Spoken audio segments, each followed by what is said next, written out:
World লিডাররা একটা জিনিস বলেছেন যে তারা বাংলাদেশের যে রিফর্মটা হচ্ছে, যে রাষ্ট্র মেরামতের যে একটা বিশাল কাজ যে নেওয়া হয়েছে, তাকে তারা ফুল সমর্থন জানিয়েছে। হ্যাঁ, এবং সে আলোকে 6টা কমিশনের ব্যাপারে যেই আপনি যেটা বলেন যে টেকনিক্যাল যে কাজ, এটা তো আসলে লিডার পর্যায়ে এটা আলোচনা হয় না। আপনি যখন ফুল সমর্থন দিলেন তখন হয় কি একটা টেকনিক্যাল পর্যায়ে বা একটা ফরেন সেক্রেটারি লেভেলে এই আলাপগুলো হয়। এই আলাপগুলো তো একটু পরের বিষয়, কিন্তু যেটা হয় যে আপনি ওয়ার্ল্ড লিডার বিষয়ে এই একটা ইতালির প্রাইম মিনিস্টারের সাথে যে আলাপটা হচ্ছে, তারপরে যেহেতু এটার যেটা ডিসিশন হয় সেটা অফিসিয়াল লেভেলে নামে, তখন অফিসিয়াল লেভেলে এই আলাপগুলো হয়।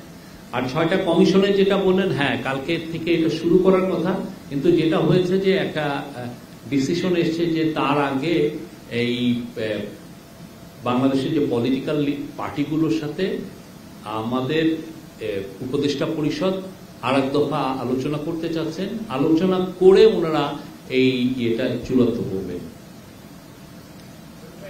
এখানে কি একটু পরিষ্কার করবেন যে তার মানে এই 6টা কমিশন কার্যক্রম অফিসিয়ালি কার্যক্রম শুরু করার আগে অ্যাডভাইজারি কাউন্সিল বা সরকার পলিটিক্যাল পার্টির সাথে আগে দফা ডায়ালগ করবে। টেকনিক্যালি 6 জন কমিশনারের যখন নাম হয়ে গেছে, আমি বলতে পারি যে কমিশনের কাজ কিছুটা হলেও শুরু হয়েছে, কিন্তু যেটা হচ্ছে যে পুরো পলিটিক্যাল পার্টিরা তো এখানে একটা স্টেক হোল্ডার, তার সাথে একটু আলাপ হবে, হয়ে তাদের মতামতটা একটু চাওয়া হবে অনেক। আমি দ্বিতীয়টা ফার্স্টে বলি, আমার মানে যে ওয়ার্ল্ডের যারা টপ লিডার কেউ কিন্তু টাইম ফ্রেম জানতে চান। তারা বাংলাদেশের জানেন যে যে কাজগুলো হবে ইট উইল টেক টাইম। একটা কমিশন হলো অনেকগুলো কমিশন, এটা তো ধরেন একটা কনস্টিটিউশনাল কমিশন বা ইলেকশনের উপরে যেটা একটা ইলেকশন রিফর্মের উপর যেটা commission, it will take time. তারা এটা জানেন। তাদের যেটা ছিল যে তারা ফুল সমর্থন জানিয়েছে। টাইম ফ্রেমটা জানান, আসলে টাইম ফ্রেম নির্ভর করবে হচ্ছে যে কমিশনগুলোর যে রিপোর্ট, তারপরে যে পলিটিক্যাল কনসালটেশন, তারপরে যেহেতু টাইমের বিষয়টা আসে যে ইলেকশনটা কবে হবে, আর এটা ওই আলাপে হয় না।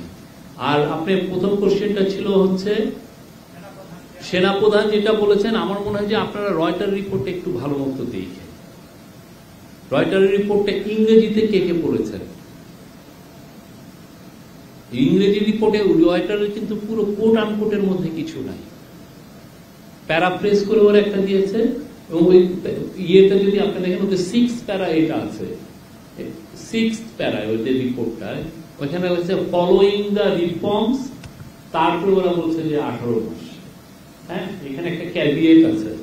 তো সেই জায়গাতে আমরা এখানে এটা 16 মাস না 18 মাস না 12 মাস না 6 মাস, এটা আসলে ডিসাইড করবে বাংলাদেশের জনগণ।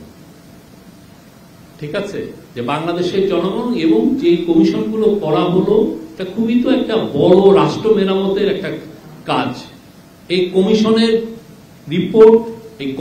রিপোর্ট নিয়ে পলিটিক্যাল কনসালটেশন, এবং এই কনসালটেশনের পরে বাংলাদেশের জনগণ, বাংলাদেশের সোসাইটি, বাংলাদেশের সমস্ত স্টেক হোল্ডার যখন ডিসাইড করবেন যে না আমরা এই বিষয়ে ঐক্যমত্যে পৌঁছেছি, তখন আপনি ইলেকশনের একটা ইয়ে হবে। এটা কবে হবে? এটা কি 16 মাস পরে হবে নাকি 12 মাস পরে হবে না 8 মাস পরে? এটা আসলে এখনই নির্ধারিত করা যাচ্ছে না। আর আমার মনে হয় যে সেনাপ্রধান এখানে অপিনিয়ন দিয়েছিলেন। এই আলোচনাটা খুব কুইক হবে, এটুকু আমি বলতে পারি। আলোচনাটা হওয়ার পরেই দেখবেন যে কমিশনের কাজগুলো শুরু হচ্ছে।